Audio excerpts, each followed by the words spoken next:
He was real caring, and he loved my mom. She was a wonderful person. Well, believe it or not, she had had her hair curled the longest and had done well. Mom and David were married August 1st of 1992. The idea of them getting married and having him around more, it was fun. Well, just say, this doesn't happen very often, darling, so you better take advantage of it.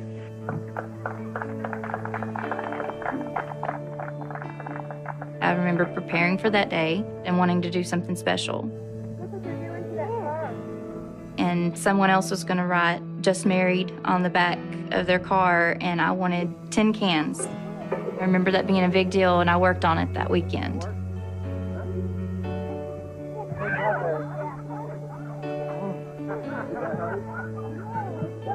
And after the wedding, when they drove off, I remember crying because, I don't know, maybe I was crying because Mom was leaving for the weekend, or I cried because my cans fell off. And I was heartbroken, and I cried. I'm not really sure how my mom and David met. When they first got together, they weren't really religious. We didn't go to church. David actually smoked cigarettes, he drank, but I don't remember that being a bad thing. I remember him being fun. That changed after the accident.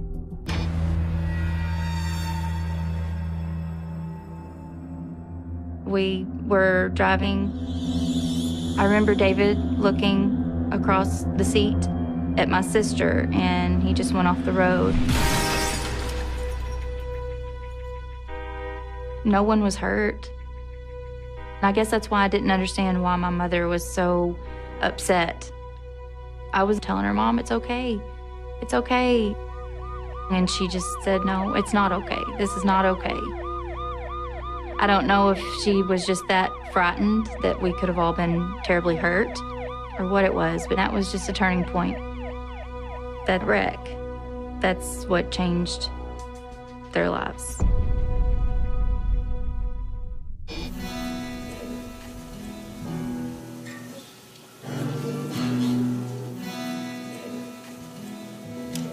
You know, I mean, life is a roller coaster ride enough as it is. But when you got Jesus, when you got the joy of the Lord inside of you, it doesn't matter what's going on outside. David just kind of took over. But it was kind of odd. Like putting on a show is what it felt like. They both loved helping people. I mean, ministry was both of their callings. David was a really good guy. He knew how to talk to people. He was very encouraging, and my mom did too. I mean, they listened to everyone's concerns. I felt just kind of left out just because I was the daughter and, you know, and that they had a big role in the church. I wasn't so much involved in it. It was kind of lonely in the house. It affected me kind of in a way to where, I mean, I know being a pastor, you're supposed to be involved in a church, but I always thought as being, you know, involved with the family as well. It was a church family, a true church family. We spent a lot of time together. I first met Paula when I was working in a department store, and she came in shopping. She wanted to know, you know, where I lived, where I went to church. And when I told her that I didn't, you know, I hadn't found a home church around here, and she was just so quick to be like, well, you know, we have one for you. Come, you're gonna love it. The church from the outside, when you pulled up, looked pretty plain, but then you go into the sanctuary, it was big, open, and then there was a really big, beautiful cross at the end of it. Paula was away talking with a group of people. When she turned and noticed me, such a beautiful big smile, and just immediately just came to me and was just so genuinely happy that we were there. Paula told me that her husband David would be preaching and that I wouldn't be sorry that I came.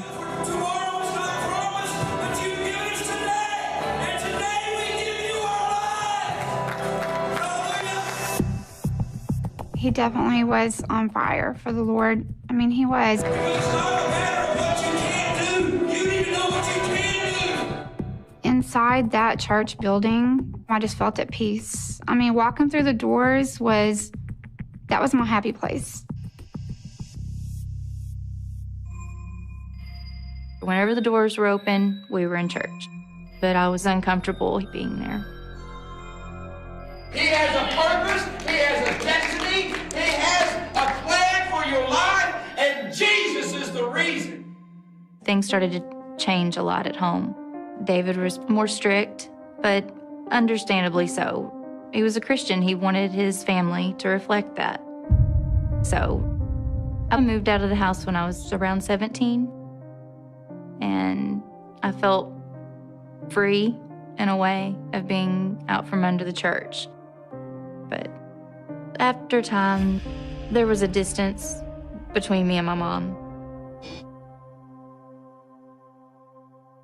There's our bride. Oh my gosh. Hey, ladies. When my sister Melissa got engaged, it gave me and my mom the opportunity to really reconnect. And we picked out dresses together. Let's try these gloves. I think they'll be perfect for you. We were texting and talking daily. It was exciting. We really reconnected that last few months. And we weren't prepared. You don't really prepare for, I'll never get to see this person again. I'll never.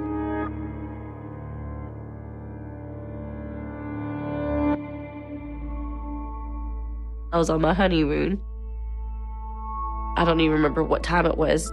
My husband had gotten the call.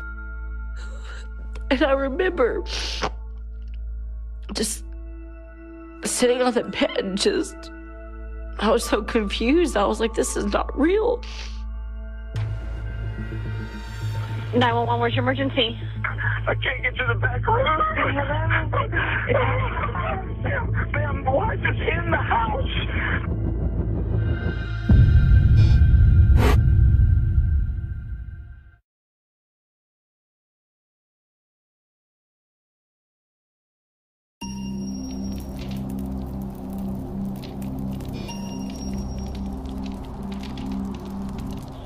911, where's your emergency? I can't get to the back room.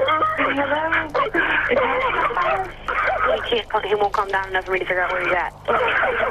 Sir? Ma'am, my wife is in the house. Where are you, sir? I am at New Life Church, in the trailer house behind it. New Life Church, that trailer Yes, house behind it? behind it. There's a trailer behind it.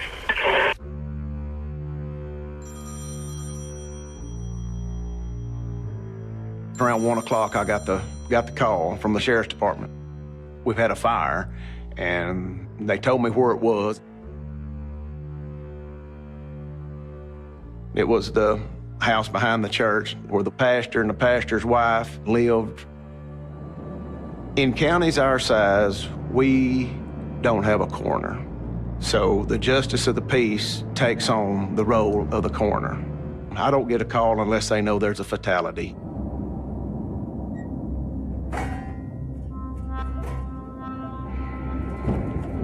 I can remember pulling in, and it was completely engulfed by the time I got there. The wind was blowing so hard that night, it had to be blowing 30 mile an hour, sustained winds. And there's no way to hardly fight it when you're combating winds. All the Gatesville Fire Department, seemed like all of their trucks was there, and everybody on scene scrambling, trying to put out the fire. I can remember David Allen. He was very frantic, running around. He was hysterical, saying, "My wife's in there, my wife's in there." He was trying to get in a window, and they had pulled him back out. There was no way nobody could enter the house. We're all just, excuse my term, but dumbfounded. Oh, Lord, how this is terrible. How could this happen?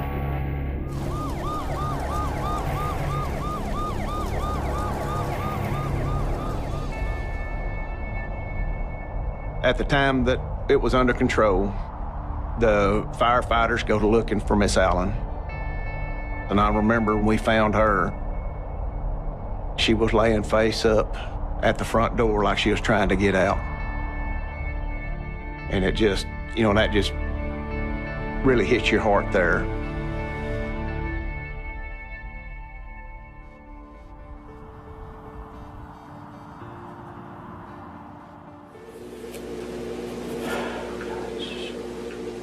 How long were you guys married? 18 years.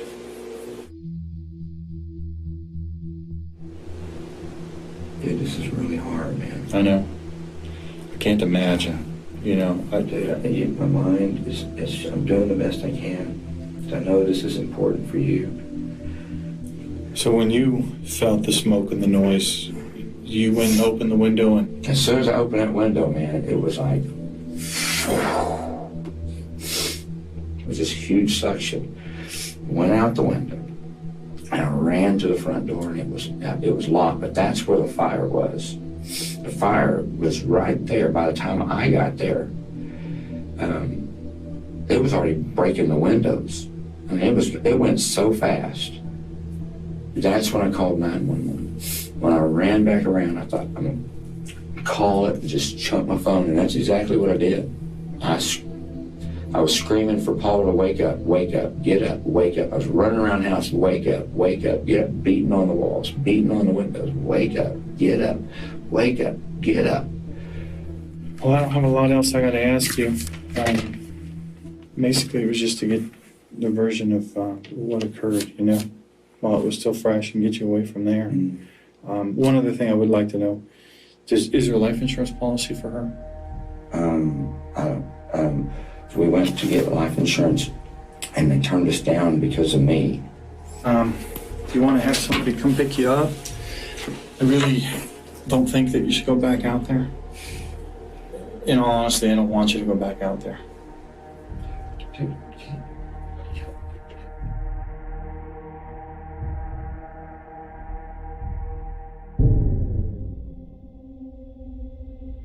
I was woken up about 3 in the morning by my aunt and uncle at my door. And they told me, there's been a fire and your mom didn't make it out.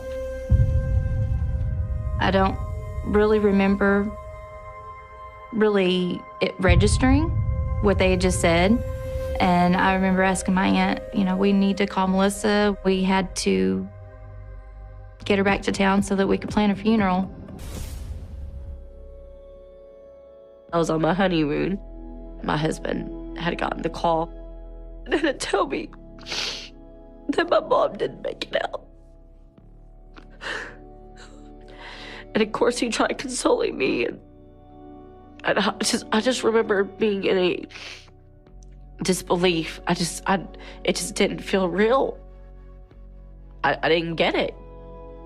I was confused. I didn't understand what had happened in the house, what started the fire. I had tons of questions. When I arrived, the fire department was still on the scene, and I talked to the sheriff deputies, and they had told me there was no red flags. It doesn't matter if the locals tell me what they think. I have to make my own opinion. I needed to investigate for the possibility of homicide.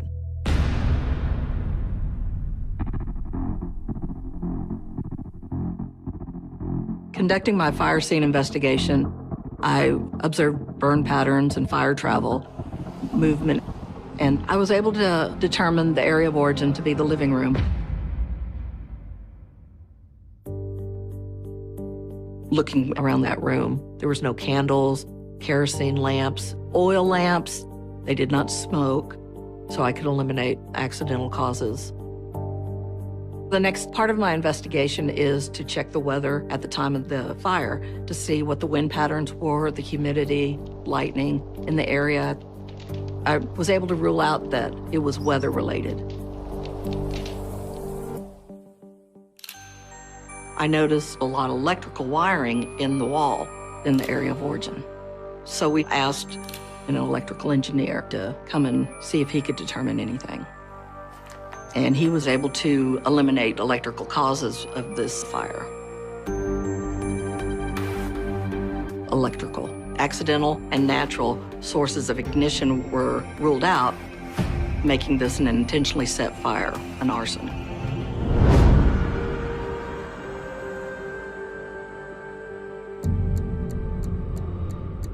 I started looking for how they might have set it, such as ignitable liquids. Samples are collected in the area of origin and submitted to a lab. Then we start to see who might have set it. I needed to do interviews with the church members.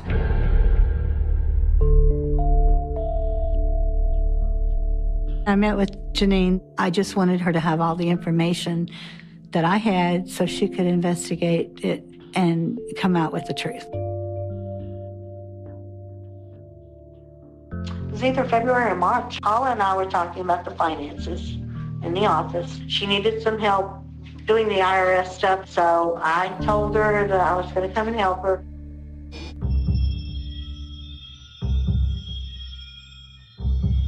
I went to the office and I started to go through the files, and that's when I came upon the fact that bills weren't paid. The bills were just put into the file cabinet.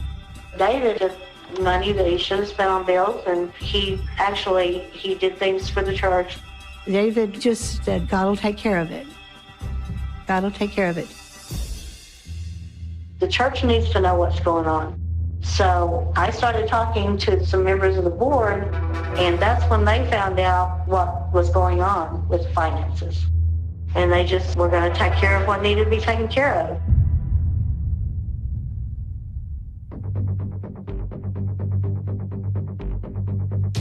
After Paula had passed away, I heard the ladies discussing something. It's like on one day, we all just knew we had to come out. There's something going on in the church not a lot of people know about. She said everybody was going to be really shocked when it happened. And I was like, yeah, well, there's a lot of things people don't know about if they only knew. She told you that? In so many words, yes. And then 3 days later, Paula's dead.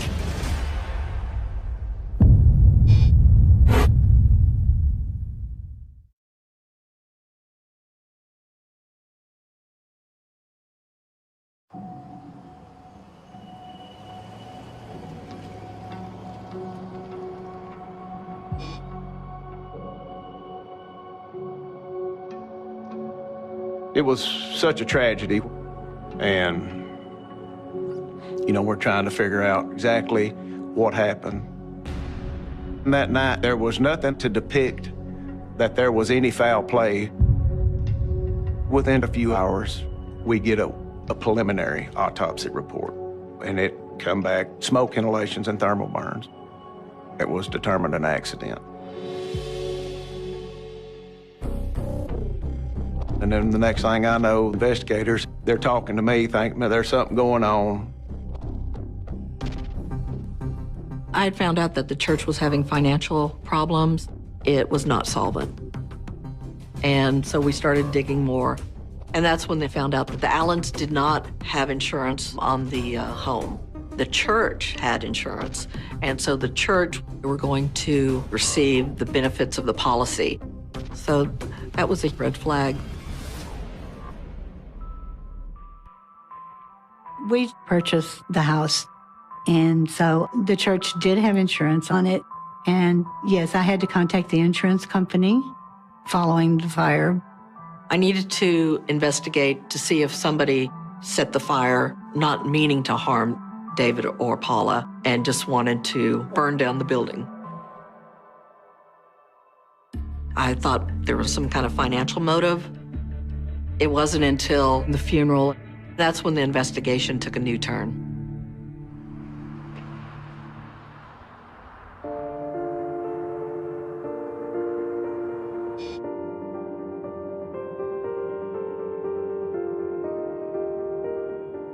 At the funeral, I was always constantly with David, making sure he was okay. If he needed anything, I went and got it.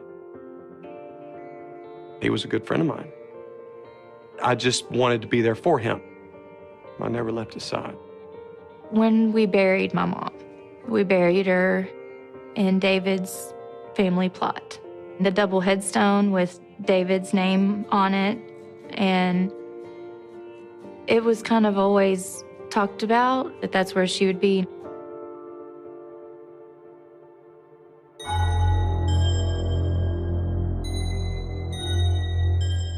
At her funeral, I just started to see stuff, and it was like a light bulb went off, and I was like, this just isn't right. I thought the investigators, they needed to know what we knew about.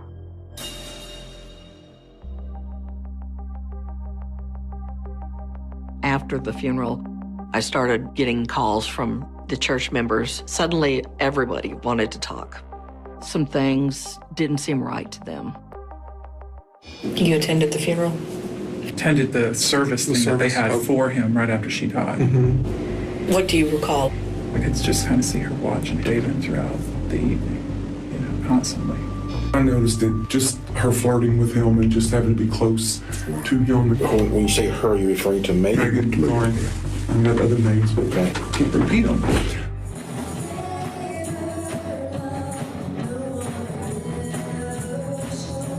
Megan was another member of the church. She is a very beautiful lady, and she really looked up to David.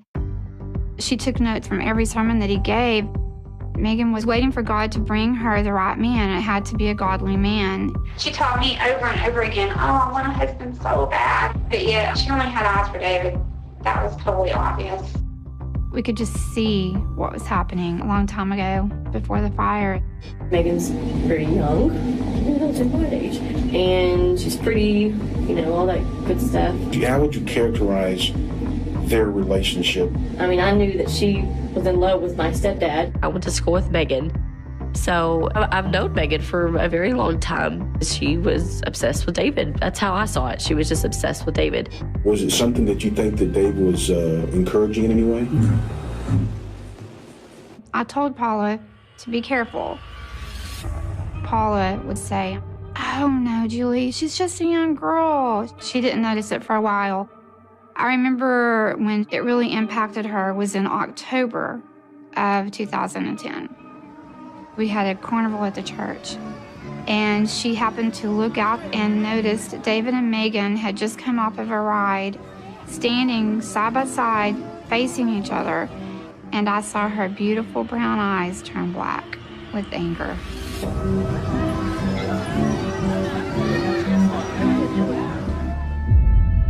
And David was like, it's nothing, Paula, it's nothing. And she was like, Megan, I have been seeing this. I see how you are around him. Tell me what's going on. And she admitted, I'm in love with him. I've been in love with him since I was 16. Megan told my mom that God is sending her an older, mature man. I remember my mom telling me that she said, no, he is married. That's not how God works. So you need to back off. You need to leave him alone. The church was her baby too. I know she didn't want to ruin her or David's reputation. So I guess she was trying to protect him. And the Tuesday Paul passed away, I was going to have a meeting and was going to tell Megan, back off. You need to back off. During the interviews with the church members, some of them had said that they had heard Megan say it would be soon that they'd be together. Tell me about the conversation here with Megan that you thought was just really inappropriate. She did tell me that, that she knew she was going to marry a pastor and he was going to be quite older than her, and everybody was going to be really shocked when it happened. She said that. She did told say you that. Yes.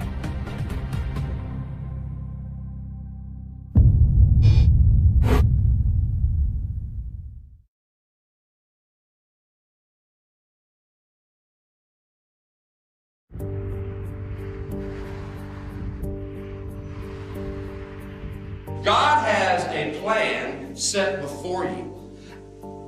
God has a destiny set before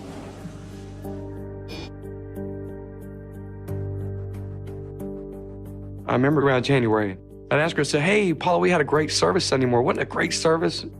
And she got up, she walked right past me.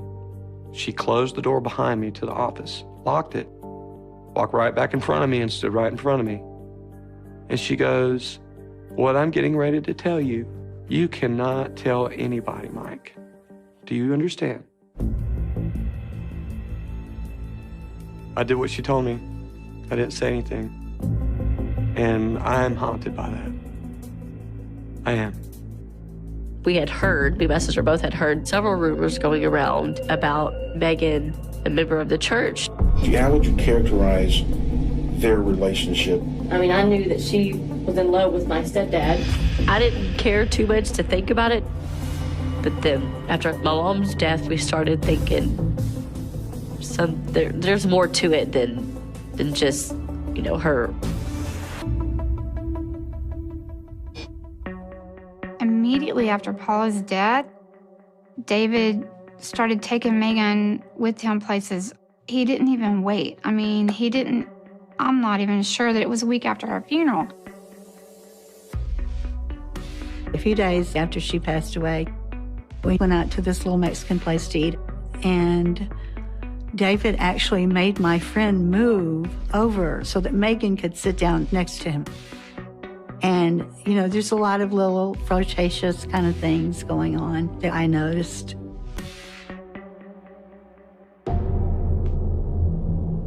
Certain red flags started to appear. And as we dug deeper and witnesses came forward, I found out that there was also inappropriate behavior prior to the fire.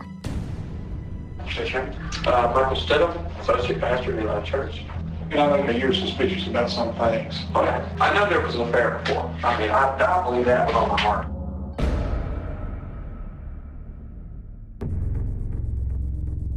Back in January, when I walked in that office that day, Paula told me that she had found Megan and David in the altar, holding each other in a very odd position that they shouldn't have been in, hugging each other. And I said, what? If it had been anybody else telling me, I would not have believed it. David was, 47, 48 years old. Megan's 25. Wow. Here I am, the associate, this is my best friend, and this just blasted me right in the face. Boom. But she told me, we don't need to discuss this. This would have a tremendous bad effect on this whole church. If this got out, we would lose everybody. I've forgiven him, and you need to forgive him too. I did what she told me. I didn't say anything until now.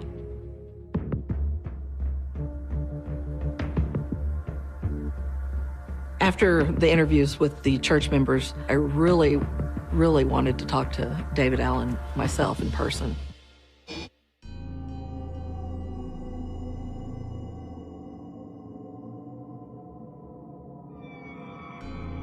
That was a very interesting interview. He came in acting like he was in college. He had a polo shirt on with the collar up, sunglasses, his hair spiked up. We asked David if he'd take a polygraph, and he said yes. And so we had a ATF agent standing by to conduct a polygraph exam. The ATF's policy is they don't film the polygraph, but we did start filming after the interview. The machine doesn't lie. Just understand that you're going to bear the responsibility of what happens here. Yes, sir. Okay? We wanted you to tell the truth. That's not what happened. The polygraph test or any of the other stuff, I had, no idea. Deception was indicated on all questions that were asked during the polygraph exam. Well, I'm going to go ahead and go. I'm confident. Well, you're free to go whenever you want to, but we're going to continue on the investigation.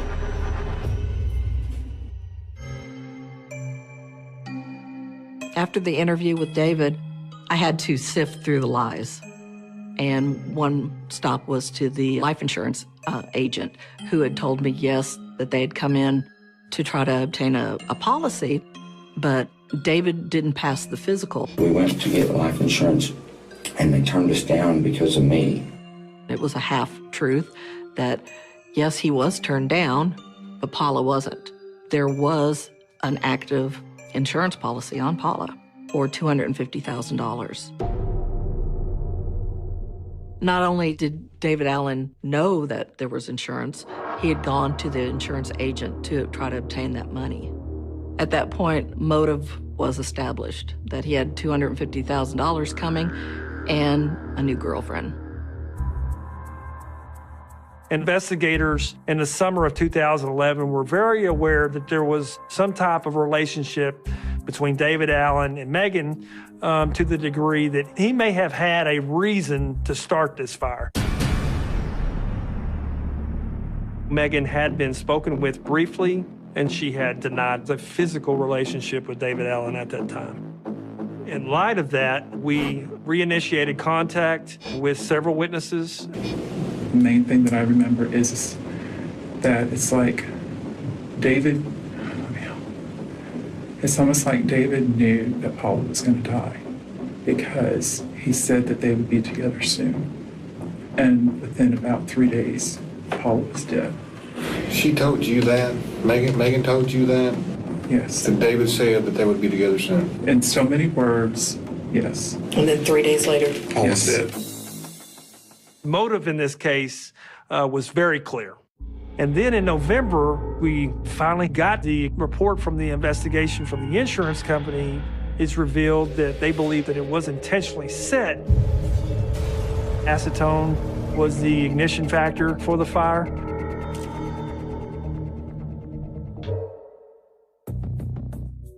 But that doesn't mean that that's an automatic arrest.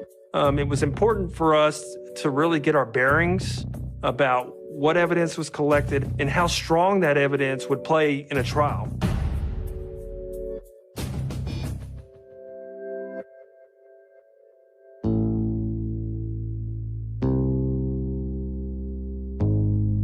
I received an email from one of Paula's daughters saying that there was a wedding announcement in the newspaper with Megan and David. When we saw it in the newspaper, I was in complete shock. He felt that she was the only one that supported him, but I did not expect for them to be engaged and really? This is what, maybe 6-8 months?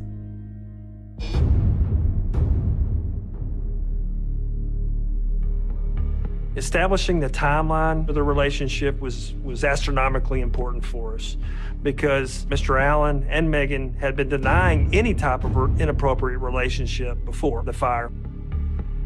And so we engaged an incredible forensic investigator. He really opened up the forensic cell phone information. There was constant text messages with Megan, all times of the day and night. They were intimate texts. And the last message that David Allen received that night of the fire was from Megan Allen. We had enough probable cause where an arrest warrant was issued. Shortly after they returned from their honeymoon, the sheriff's office was able to locate him and arrested him.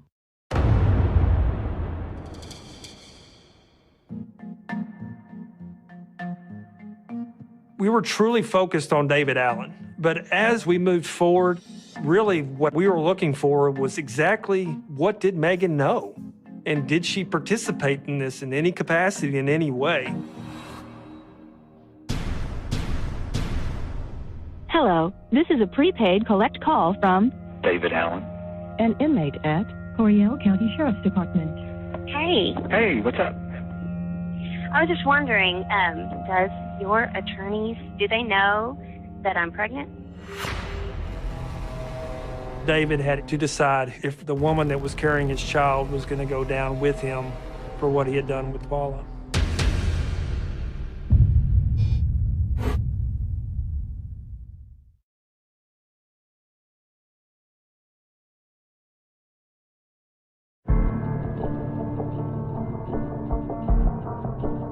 The death of Paula Allen is a made-for-TV case. Local pastor falls in love with a young parishioner and is trying to find a way out of his marriage while at the same time hanging on to the clergy.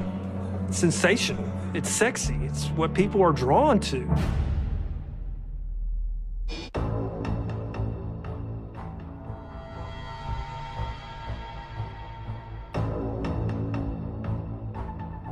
Do you remember March 17th? I do. Okay, I do. make sure you tell them about all that, too, because that's all in the phone stuff and everything.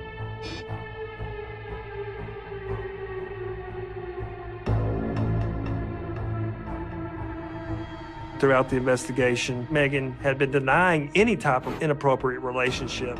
We were able to clearly establish that that was not true.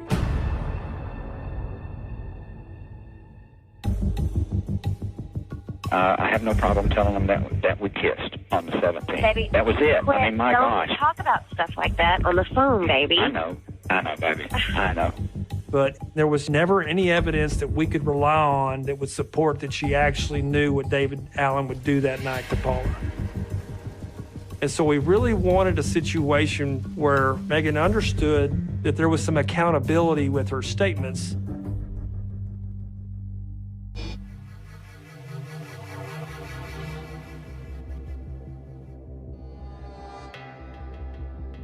Megan was brought to the grand jury. In Texas, once you're sworn to tell the truth under oath to a grand jury, should you lie or misrepresent the truth, you can be charged with perjury. Through the course of the grand jury questioning, it was very clear that Megan intended to avoid providing truthful answers about the progression and the seriousness of their relationship. So Megan was charged with aggravated perjury.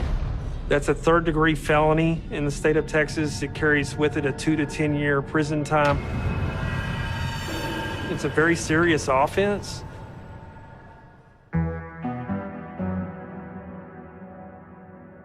Megan certainly created a bargaining chip dynamic.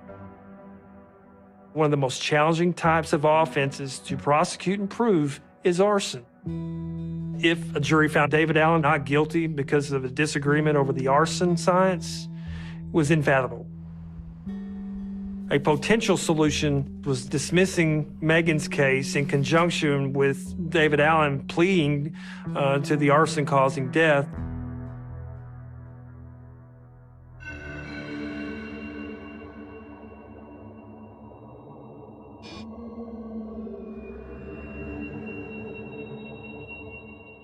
I'm not really sure who called us, but someone told us that you need to get up here. David's ready to accept a plea deal.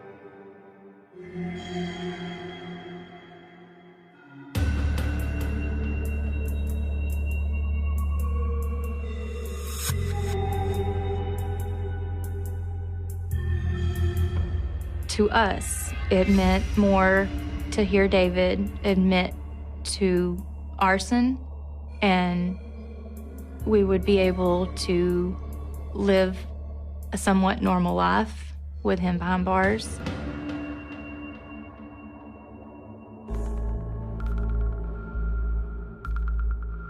In Texas, the defendant doesn't have to make any statement related to the offense. So Mr. Allen never said anything related to what he did.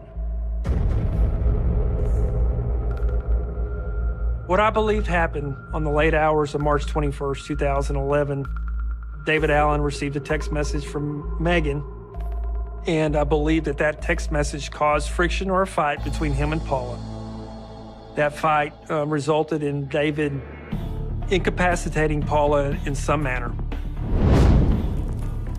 David got the accelerant, the acetone, and started that fire, and I believe he then crawled out the window and then pretended to put on this facade or this show for law enforcement. I remember pulling up. David, he was on the ground on all fours. And he goes, Paula. I just knew something wasn't right, but I didn't want to believe what I thought in my heart. So many thoughts. It's hard to process them all.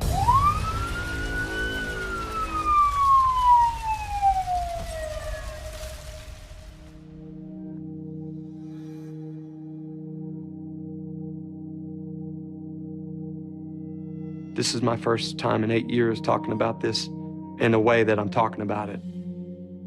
I'm not currently involved in any church. It's shaking my faith to the core, absolutely. There's a lot of people that will never darken the door of a church again because of this. But it's not the church, and it's not God. It's just a man that decided to do something evil.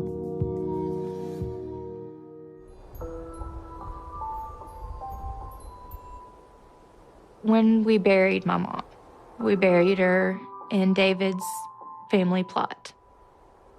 But after everything was said and done, it never felt right. And the double headstone with David's name on it, I wanted her to have her own headstone, and I didn't want her to be buried there. I wanted her to be closer to home. It was really hard because I didn't want to have to move her.